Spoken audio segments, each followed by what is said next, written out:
பரிசுத்த வேதாகமம் பழைய ஏற்பாடு மீகா 3ஆம் அதிகாரம்.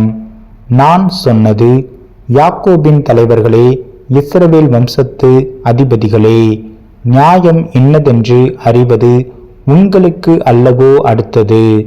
ஆனாலும் நன்மையை வெறுத்து தீமையை விரும்பி அவர்கள் மேல் இருக்கிற அவர்களுடைய தோலையும் அவர்கள் எலும்புகள் மேல் இருக்கிற அவர்களுடைய சதையையும் பிடுங்கி என் ஜனத்தின் சதையை தின்று அவர்கள் மேல் இருக்கிற அவர்களுடைய தோலை உரிந்து கொண்டு அவர்கள் எலும்புகளை முறித்து பானையிலே போடும் வண்ணமாகவும் இறைச்சியை கொப்பரைக்குள்ளே போடும் வண்ணமாகவும் அவைகளை துண்டிக்கிறார்கள். அப்பொழுது அவர்கள் கர்த்தரை நோக்கி கூப்பிடுவார்கள்.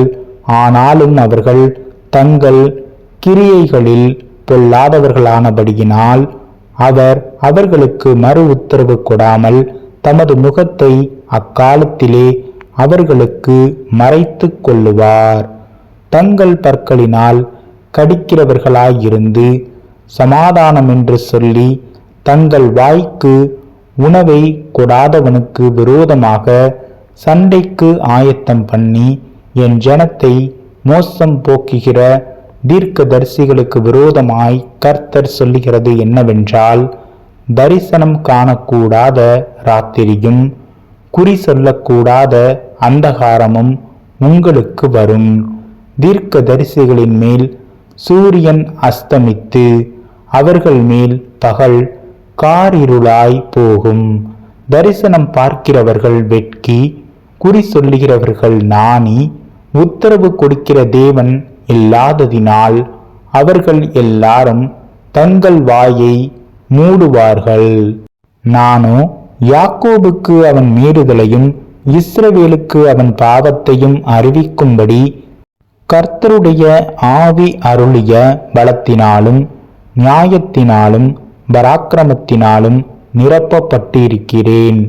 நியாயத்தை அருவருத்து செம்மையானவைகளை எல்லாம் கோணலாக்கி சீயோனை இரத்த பலியினாலும் எருசலேமை அநியாயத்தினாலும் கட்டிவிக்கிற யாக்கோபு வம்சத்து தலைவர்களே, இஸ்ரவேல் வம்சத்து அதிபதிகளே, இதை கேளுங்கள்.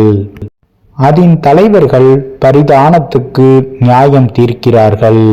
அதன் ஆசாரியர்கள் கூலிக்கு உபதேசிக்கிறார்கள். அதன் தீர்க்கதரிசிகள் பணத்துக்கு குறி சொல்லுகிறார்கள். ஆகிலும் அவர்கள் கர்த்தரை சார்ந்து கொண்டு, கர்த்தர் எங்கள் நடுவில் இல்லையோ, தீங்கு எங்கள் மேல் வராது என்கிறார்கள்.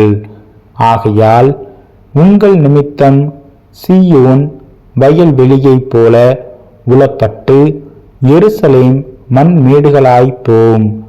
ஆலயத்தின் பர்வதம் காட்டு மேடுகளாய்ப்போம்.